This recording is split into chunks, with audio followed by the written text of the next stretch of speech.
குமரகுரு பொறியியல் கல்லூரியின் 37வது பட்டமளிப்பு விழா சனிக்கிழமை மற்றும் ஞாயிறு என 2 நாட்களில் 4 பிரிவுகளாக நடைபெற்றது.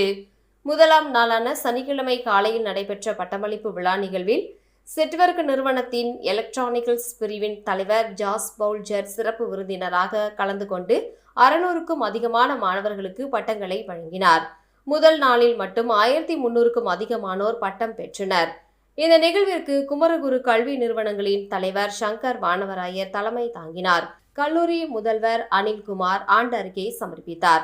சங்கர் வானவராயர் வெற்றிகரமாக பட்டப்படிப்பை முடித்து பட்டங்கள் பெற்ற மாணவர்களுக்கு வாழ்த்துக்களை தெரிவித்துக் கொண்டார்.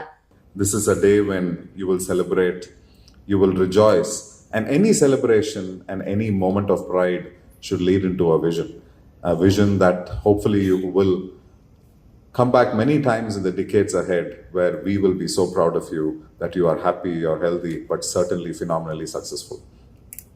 I join everybody, I join the management, I join all the faculty, every staff member, every alumni and every current student in wishing you and saying, congratulations in advance. This is a phenomenal moment in your life.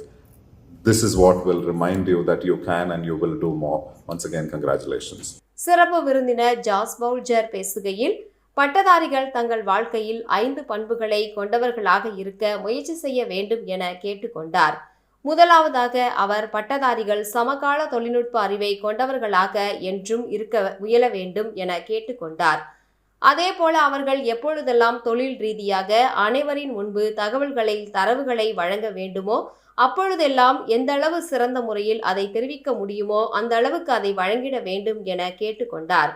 வாழ்க்கை குறித்து பேசுகையில், நல்லதை செய்ய எப்பொழுதும் அச்சம் கொள்ளக்கூடாது, உறுதியுடன் நன்மை செய்ய முயல வேண்டும் என கேட்டுக்கொண்டார்.